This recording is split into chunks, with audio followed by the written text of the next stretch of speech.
Marianne, would you like a donut? Oh, absolutely. Hey, did someone say donuts? Yay! Hey, count us both in. Okay. We got coffee too, guys. Yeah, thanks for God, I love coming. a coffee. I'd love a cup. All right. Hi, I'm LeeAnn. And I'm Marianne, and welcome to another episode of KewaneeMemoryLane. Today we have with us Joe Cervantez and Jim Padilla, and you guys, it was just really good to have you guys here today. And I was wondering about the whole fallacy or the falseness. Well, first we should say Oh, we're discussing police actions in Kewanee. right, we are. Sorry, guys. In case got- in case you didn't know that these gentlemen were members of the Kewanee Police Department, and both of you were members of the Henry County. No, Just Joe. just Joe. Okay. Joe was And- Kewanee Police Department, and that's where Jim started his career, and then he ended up at Henry County, At Henry County Sheriff's Sheriff. Department. Mhm. But we were talking about how the donut thing is not really a true. It's been a long time, tongue in cheek kind of thing, He always has. and we were talking about how that got started. Well, from my recollection, I know my wife has asked me the same thing. It was like I said a little bit ago, it's the original fast food. Mm-hmm, I mean, we didn't have time, but law enforcement at one time didn't have a lot of time to stop and get a meal somewhere. Yeah. And the donut shops are open in the middle of the night or early in the morning, and they would just go in and grab something real quick and a cup of coffee and a donut and get Okay. back on the road. Okay. So What were kinda some where of that the started. donut shops you remember in town or in Henry County that you know? Mrs. Smith's Bakery, Oh Yeah. yeah. Oh yeah. Arvell's, Yeah. Spud Nuts, Oh. Ellen's Dairy. I remember Those were Spud the Nuts. most frequented. Where was Spud Nuts at? It used to be on 3rd Street, Dang, there's one I kind of missed. like right before the alley where goods parking. Oh, lot yeah, yeah, starts. yeah. Okay. Okay. Yeah, I remember Yeah. now. Cool. Yeah. Allen's Dairy was the one Fred would make those great big gigantic cinnamon rolls. It was like, Mm. You know, so much about the donuts too is that back, I was reading an article one time where they were showing, Mhm. where policemen liked donuts, and they showed, back in our day, they used to carry a nightstick, Mm-hmm. and they could take that nightstick and kind of put it in through the bakery. They had like walk-up windows. And Seriously. they could put that nightstick in there and put that nightstick right into the Skewer ring of the donut. And Uh, they bring that out. Oh my gosh. so That's some of funny. the old guys in the bigger cities walking Yeah. the beat Yeah. would maybe get a free donut. Now. Well, I was reading, Joe, you work third shift. I don't know about you, Jim, but did when you guys were in the car, did you have a lunch bucket with you? Or, I mean, Typically not. Some of us did go home, Mhm. grab something, Mhm. a sandwich or something. yeah. Some of us didn't eat. Hmm. Sometimes we would order something out late from one of the restaurants that were open. But one of our go-tos was Freddie Allen's, which was Okay. just south of the football field. Yep. Mm-hmm. Weathersfield. Yep. Weathersfield football Mhm, field, and he opened up like at 3:00. Oh, wow. To start preparing his donuts and, Mhm, food mhm. items, and Yeah. he would make us cheeseburgers and chocolate Oh, shakes. yeah, Nice. that's nice. Yeah. He had it all. It was fantastic. It was. Did he give you a discount? Yeah, somewhat. but I think it was like everyone that went in, because there was an elderly guy that'd go in there. He had a little Boston Terrier in his truck with him all the time. He lived north of town, Okay. on the stick somewhere, and I don't remember his name, but he was a super nice guy. Mhm. But it was the same thing. He was in there every morning. We'd go in, he'd show up, and we'd say, "Fred, how much I owe you?" And he's like $2 or whatever. Okay, so we just throw it out there. And it was the same thing for everybody that came in. That Mhm. I don't think he just didn't want to take the time to Mm. write everything up. 'Cause Yeah, he had. he was he had- busy by Yeah, himself. so he had Sure, stuff to for make. sure, Yeah. for sure. Wow. Were you guys ever on patrol when Pinky's was open, or they Yeah. Yeah, Yeah. Pinky's was open, but it wasn't quite the place it used to be. back in? Yeah, Yeah. the activity had dropped out quite Okay, a bit, and okay, I think he was okay. nearing the end of his career. Yeah, Okay. that was right at pretty close to the end of that. Well, I wanted to shift a little bit to your guys' career. So I know with Joe, I think you were hired March 10th. Here, I'll let you look at this. 1978. Yeah, March LeeAnn and I'll 10th. share. Okay. And then you retired May 8th of 2008, if that I'm Yeah, that's correct. I had you down that you were a patrolman, a juvenile officer, a detective sergeant, a deputy chief, and now you've been serving as a Kewanee District Resource Officer after your retirement with the Yeah, that's all. the That's, KPD. yeah, that's correct. And don't be scared, Marianne does this to everybody. What? You can probably find his dog's name I like the circle lights on hunt. I've said, can Kejanowski hire me on the side to do a little, I don't think that's gonna fly. And if I have anything wrong, please correct me. But I also had down for the AFSCM, I don't know, for the local 3739, you were president at one time Yeah. for the municipal period. employees. Short period. And was that an easy thing to do, or? It never is. It's hard to, fight for things when a city doesn't have a lot to offer. Back then, as we are now, there's just not a lot of funds.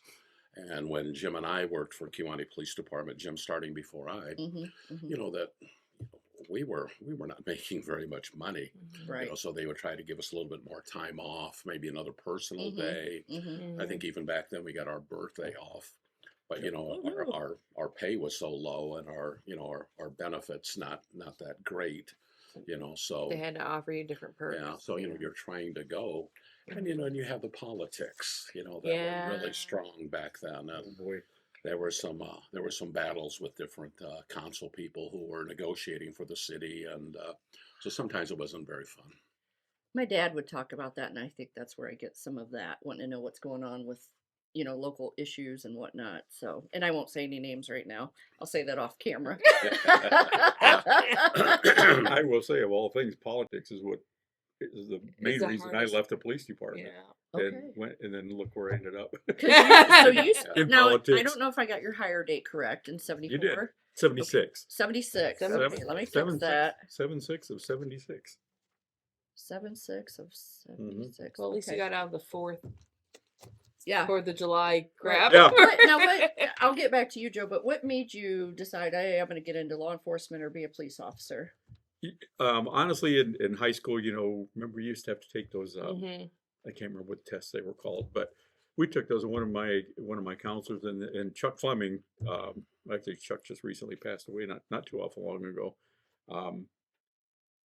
He kind of encouraged me. He said, you ranked pretty high in civil service and stuff. And, Okay. and I Oh, said, okay. well, what would that amount to? And he said, well, law enforcement is a good one. And I thought, that sounds like a good idea. And that's really yeah. what got me started. So he kind of pushed me that direction. And And you left the Kewanee Police Department in 84? Yes. Okay, and then started at the Sheriff's Department as, well, I want to go back. So Kewanee Police Department, you were a patrolman, and I think I had you down as an undercover narcotics officer right. with the Quad Cities Metropolitan Enforcement Group, or MEG. Right. Mhm. Okay. And then you went over to the Sheriff's Department, and you were a corrections officer Yep, that's where I started. and a deputy, Yes. and you were in investigations, chief Yes. deputy, and then in 2010 you were elected sheriff Correct. and retired in 2017. Right. Okay. So you guys both had long careers, and then you decided, hey, Joe, you should be an officer too. Or how did this come about? Yeah. Really, when I don't left even high remember. school, I didn't have a clue. I didn't know what I wanted. Yeah. But North Side, you guys Yeah, were North Side guys. I Grew up in my neighborhood. Yeah. Just my had to dad- say my it. dad worked in a factory. I didn't think it was all bad Sure. until I worked in a factory. Mm. Okay. Then I thought, I can't do this for 40 years. And then I had Jim, who was my cousin. He encouraged me to become a policeman. And I'm like, I don't want to be a cop. I don't, that's not what, and he kept on challenging me. And, so I went and took the test. I was able to get on, and it was the best move. And thanked him numerous times for pushing me, because without him, I'd have never become a police officer. So I owe my career to him. Oh, And then we wow. worked Nice. we worked together quite a bit. Well, until I left. Yeah. We actually patrolled in the same car quite a few times. Wow. You guys must have some good stories then. Yeah, there was it was fun. One or two. Yeah, we had fun. 200. I Well- can tell you, and I think speaking for him too, I was in that career probably 20 years longer than I expected to be anywhere. Wow. Yeah, I mean, I was 43 years total, and I don't remember how many you had. Yeah, I did total. 30 there, and then 8 out at Blackhawk College. Yeah. I So- forgot I about forgot Black about Hawk. that. I'm sorry. Yeah. Yeah. And, I also assisted Bradford Oh. Police Department it was going to be 8 weeks, and it turned out to be 8 months of part-time, and Okay. the people were just fantastic Okay. there, and Great. the sheriff, of course, Jim Dyson, Yeah. Jimmy Dyson, So you guys have a long history with Jim Dyson. with- Senior. Yeah. and he was wonderful to work for, and Mhm. So after the 8th month period, I said, I got to leave now or I'm going to end up staying here for another 20 or Yeah. something. Bye. Yeah. So you guys both had a long career with Yeah. a lot of accomplishments. What for either one of you, what made you stay in police, in law enforcement? I think it's just the challenge. The every challenge day, of not it? there are a few times that, are pretty monotonous, but Hmm. when you come into work, you never knew what you were going to be seeing. That's You exactly never what I knew was what you gonna say. face, Yeah. and I think also the camaraderie that you build is Mhm. unlike Yeah. anything else. I didn't know if with you ever felt jaded and you just, I can't do this anymore. I think they always talk about the 7-year period. Mhm. Right. You Yes. hit like 7 years Mhm. and you're ready to leave. Yes, It's yeah. like I want to find something else, and I kind of went through a short time of that, but I think some of that was the early career of the politics. Mhm. Mhm. Once we got into the city manager form of government, I think law enforcement changed. We weren't, having each person thinking they were our boss and, wanting that information and what are you doing? Why are you doing this? And, Mhm. they let us do our jobs and Mhm. Mhm. it was a little bit easier that way. Okay. I think he hit it right on the head because there's no monotony or very little, if any, at all. I mean, it's not like you went in and punched out the same pattern of steel every day Exactly. or Right. whatever Yeah. because you Yeah. didn't know. Every day Mhm. was different. I Mhm. mean, sometimes we dealt with the same people repeatedly, but that can happen anywhere. Yeah. I can Right. just Yeah. imagine. Yeah, Yeah. but otherwise, I mean, yeah, it was just something different every day. It was a heck of a challenge sometimes. My cousin Rick Matusik told me a few stories that I Yeah. won't share right now, but I'm just wow. Yeah. And Yeah. this is his sergeant's hat that he donated to the museum Oh, here. Ricky. Yeah. So Jim, you were a firearms instructor, state certified, Mhm. cert leader, sheriff's emergency response team, and you had sniper certification with the FBI. I'm like, did you ever That was- have to be on Yeah, that building? Yeah, there was a few times I had to do Okay. that. Okay. Wow. To get the Okay. right plug. Yeah, it was. Yeah, that was just fun. That was a challenging course that I took, and it was pretty interesting. Can't be Everything we shaken. had to You can't be do. shaken. No. Sorry. No. Yeah, and the whole, I find that fascinating. The whole sniper thing where the heartbeats and the Mhm. Yeah, the and that was breathing one and of the things stuff. we It was had like, to do. oh my gosh. It was part of the training. We had to run 200 yards. We had to run 100 yards out, 100 yards back, then get behind a rifle and hit a really small target. Yeah. And that was a part that we had to. I didn't That they realize taught us what taught an us how to account- control your breathing and Yeah. like that. Wow, and I struggle going up the stairs. I couldn't do it today. I don't think I- And one of the questions I was going to ask both of you is something that you were really proud of, and I'm looking at my notes. You were a forensic interview instructor, and also involved with the start of the Children's Advocacy Center that opened in '99. So I would imagine that's something that you're proud of and such an Yeah. accomplishment. that instructor thing was a lot of fun. I really fortunate that I was able to do that. I went all over the state of Illinois and trained other investigators or other law Mhm. enforcement people how to interview Mhm. a small child that suspected of either physical or sexual abuse. Oh my And, you gosh. tried to extract that information from a Mhm. little bitty child is really difficult, and that was a lot of fun. That was pretty challenging also, but yeah, I got to go to a lot of places, meet a lot of different Mhm, law mhm. enforcement agencies, and that was that And was just good how to part of it. how to interview them, and it's admissible. It's not muddying the waters or Right. leading that Yeah. witness. It's just got to Yeah. be such a challenge. Yeah. Yeah. Yeah. Wow. Something that you are proud of with your Well, career. it was kind of I was very proud of this, but I was nominated to go to the National FBI Academy in Quantico, Virginia. Ooh. Whoa.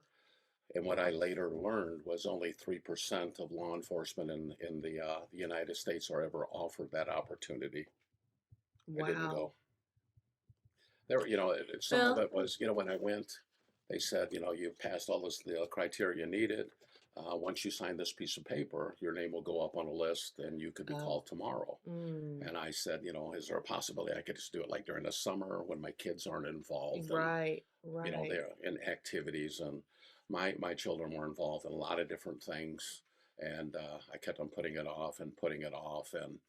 And part of going to that the National Academy is that you have to agree to stay on for X amount of more Oh, years. Yeah.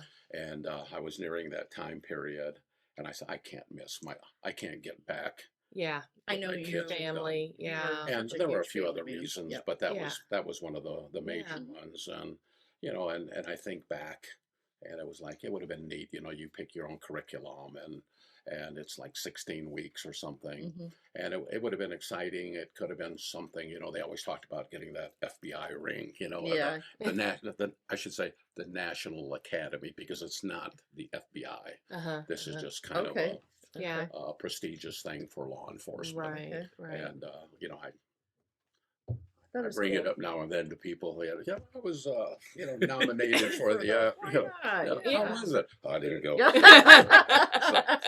anyway, that was something I was pretty proud of. And, and I'll be very honest, I was proud to be a Kewanee police officer. Mhm. I was proud to have worked with people like Jim and whatever. You know, I kind of, you know, had those man crushes, you know, on God, that guy's so cool, man. How did he do that? You know, Yeah, I yeah. wish I could do that. You know, That's those kind of awesome. things. So, you know, it was a really great career. Mhm. Mhm. Mhm. I think it's fortunate too that Joe and I, you know, being related and growing up together. I mean, we're only a year apart in age, although he looks older than me. At least he still got all his hair. Um, you know, we worked together really well. When I went to sheriff's office and I was working investigation, Joe was working investigation here. We had a lot of cases that overlapped each other, and Mhm. it was So pretty you good were that we able were to able to work, do that. Yeah, work together Mhm. still in some And one thing I capacity. learned, my cuz is still quick as a bullet, Mhm. where I found out I was slow as a turtle. Oh. A couple of foot pursuits we had, I'm looking at him and I'm like, I used to be up there with him.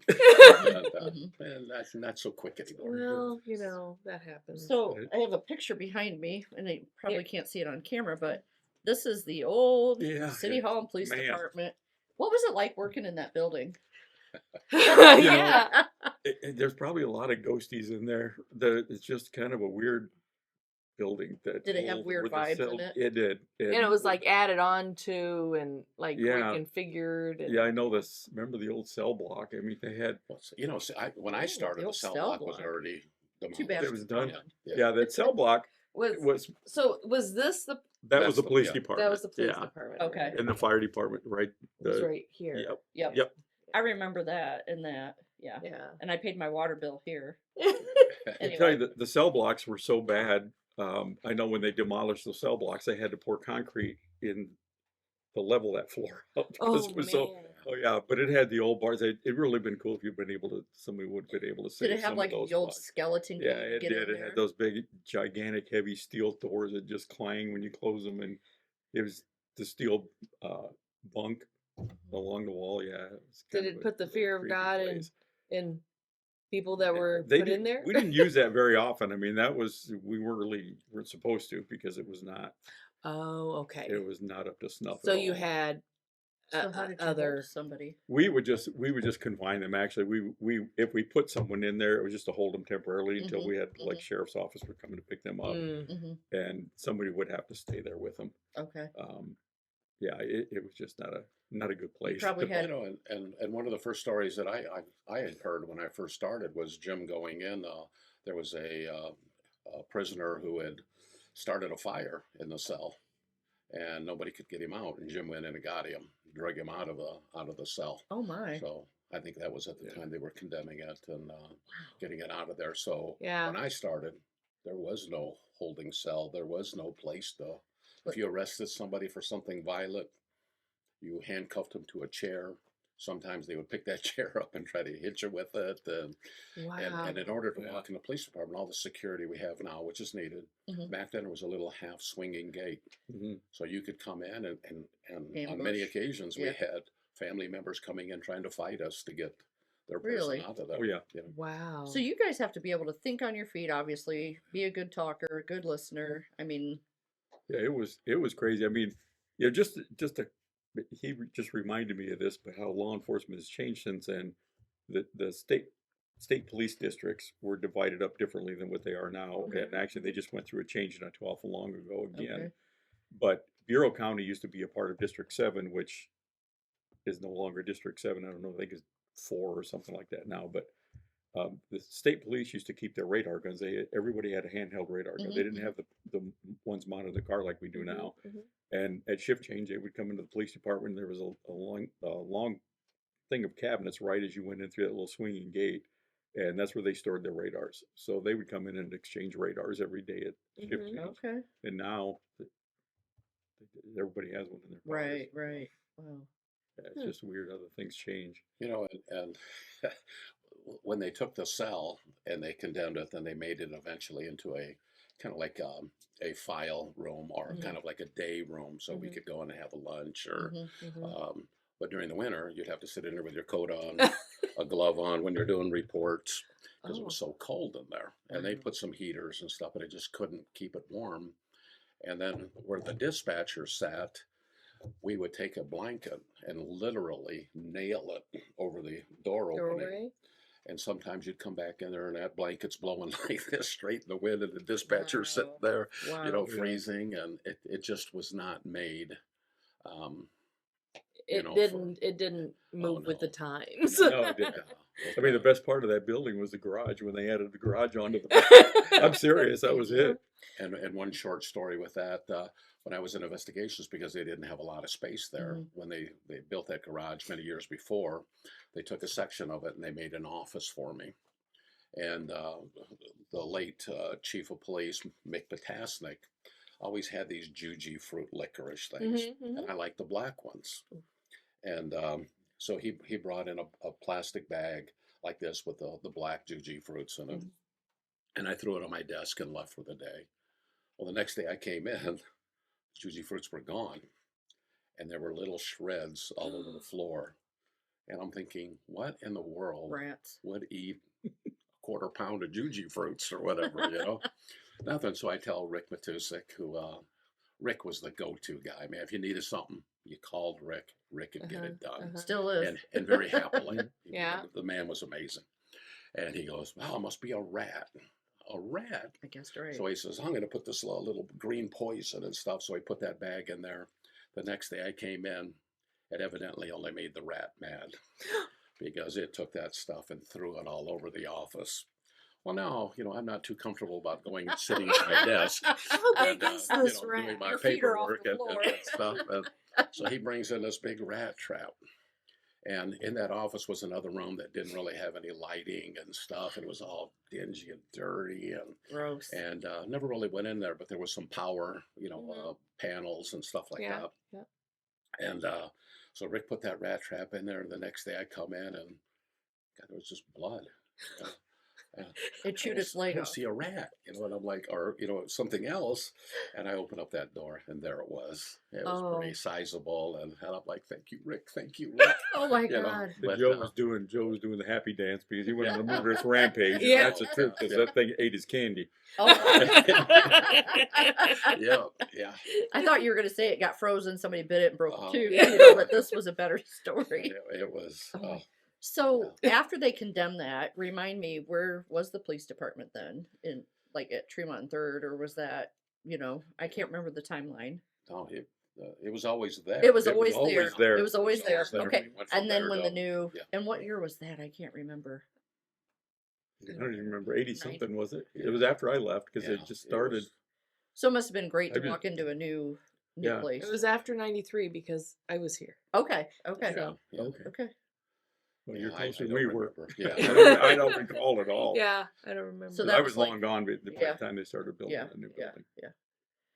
Yeah, you know, the new city building was very nice. You know, again, you know, for our city, it was a wonderful building. But there was, you know, we could have used more space. Mhm. There were Oh, things sure. that we had to cut corners on, and some things that we had to change because it wasn't really safe for us to use some of that stuff. Our booking room, typically you want that person that you've just arrested across from you instead of behind you. And a lot of times when you were fingerprinting or booking, there was no place for him to put because there was a wall, a counter. Mhm. Yeah, Mhm. yeah. So he's either on the side of you or behind you. Yeah. It wasn't really the safest, Mhm. but you know, I guess you can't think of everything, and Yeah. so we had to make a few changes to be able to make a little bit more of safe. But Mhm. Mhm. it was night and day, you know. Oh, different yeah. than, you know, you came in when you came into work, you you felt clean, and when you left, you felt clean. You weren't really worried about critters coming after you, Right, or right. having to do paperwork or whatever with coats and hats on Mhm. and stuff. So very thankful that the city was able to accomplish that. And I know the county built a new section for the like. What was it like working in the Built- old section? Oh man, he hit it on the head because it was like I'd go home and take a shower after working in that jail. But if there was no air conditioning in there, I mean, in the summertime, Oh if my it was gosh. 90 degrees outside, it was 190 degrees in the Yeah. jail, and it had its own smell. Oh. I'm serious, it had a Yeah. very distinct odor in Yeah. there, and it just stuck to you. And I mean, I don't know, it was almost nightly. I'd go home and take a shower, and I thank God the day that I got out of there and went on patrol, because it was pretty bad. But then when we got the new jail, and he's talking about like the things that were off in their new building, and it was same with ours. I mean, I don't know what the architect was. This guy wasn't asking, or I don't know what the deal was with that guy, but they did stupid things like they put a gun locker inside the secure part of the jail. So in order to lock up our guns, we had to walk into the jail where the inmates were to put our gun. It was just dumb.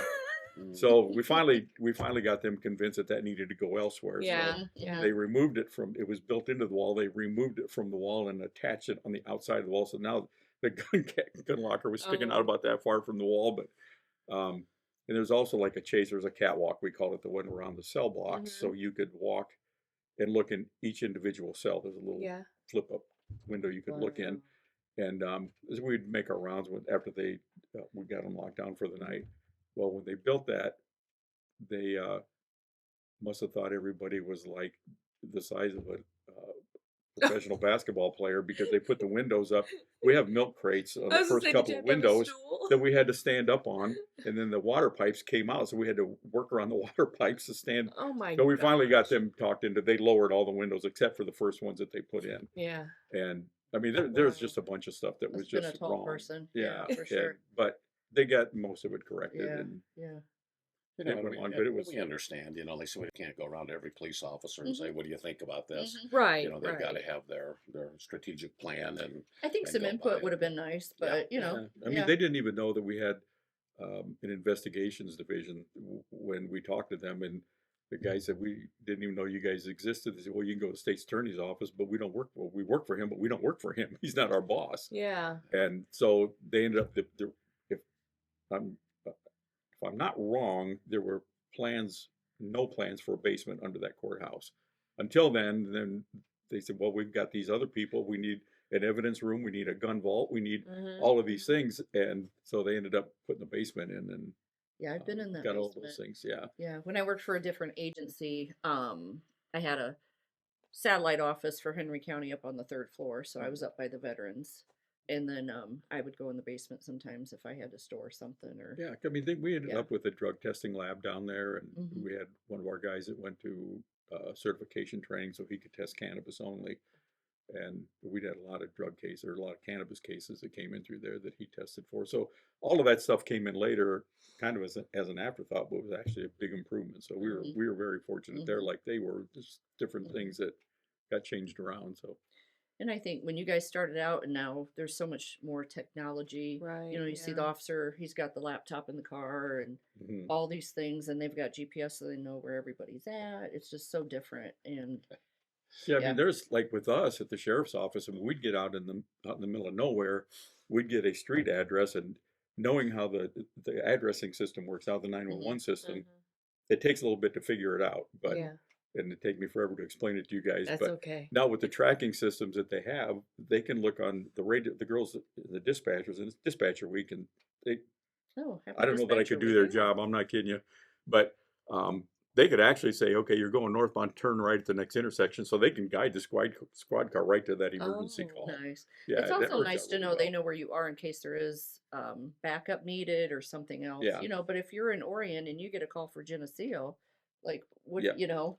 And a lot of people didn't like that originally because they thought, okay, you're just spying on me. No one was spying. It was just like you said. It was a safety issue for the guys. If somebody doesn't hear from them for hours, you can see where they're at. Oh yeah.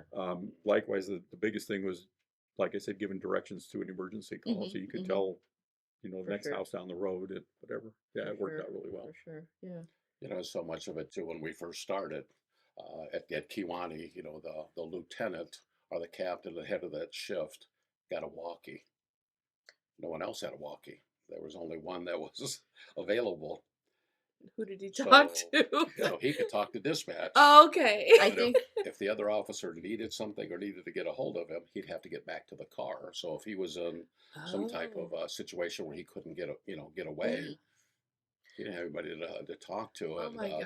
I think that's referenced in this article I was talking to Jim about earlier. In 1983, Matt Mahalik rode along with you and Don Elgin. Don't you remember that? And then another car, Nick Potasnik had the radio to talk to dispatch. oh, But, you know, there were some highlights I noted.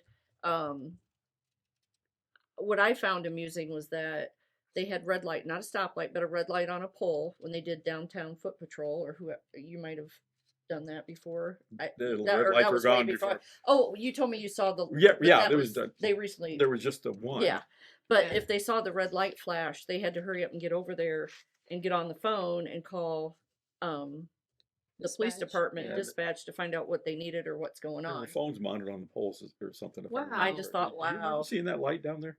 It was down here on Tremont Street by just about to the corner by where the bank is. It was way up on a pole. So And it I was way remember back when it it- was either Donnie Elgin or Bob Mason. One of those guys showed that to me when I first started. Don Elgin, he talks about that in that article. Yeah. Um, Yeah, but- that was the only one that was still left in town, and that I can recall anyway. And then it just disappeared one But- day. I thought the article title was funny, Tremont Street Blues. And then Joe's, quoted in there a lot, given because he rode with Joe and Don Elgin, and I just got a kick out of reading that.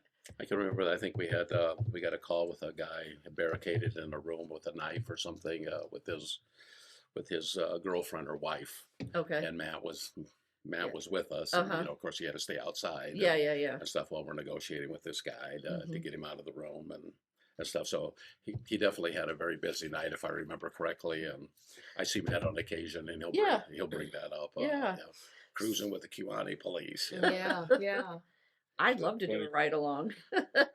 So It's okay. was third shift mandatory when you guys started, or Yeah. was it a preference thing? Every newbie goes to third shift unless Okay. some crazy guys that's been on third shift loved it there, so they Yeah, stayed. You know, and it was everybody wanted second shift. You know, you knew you were never going to get first shift.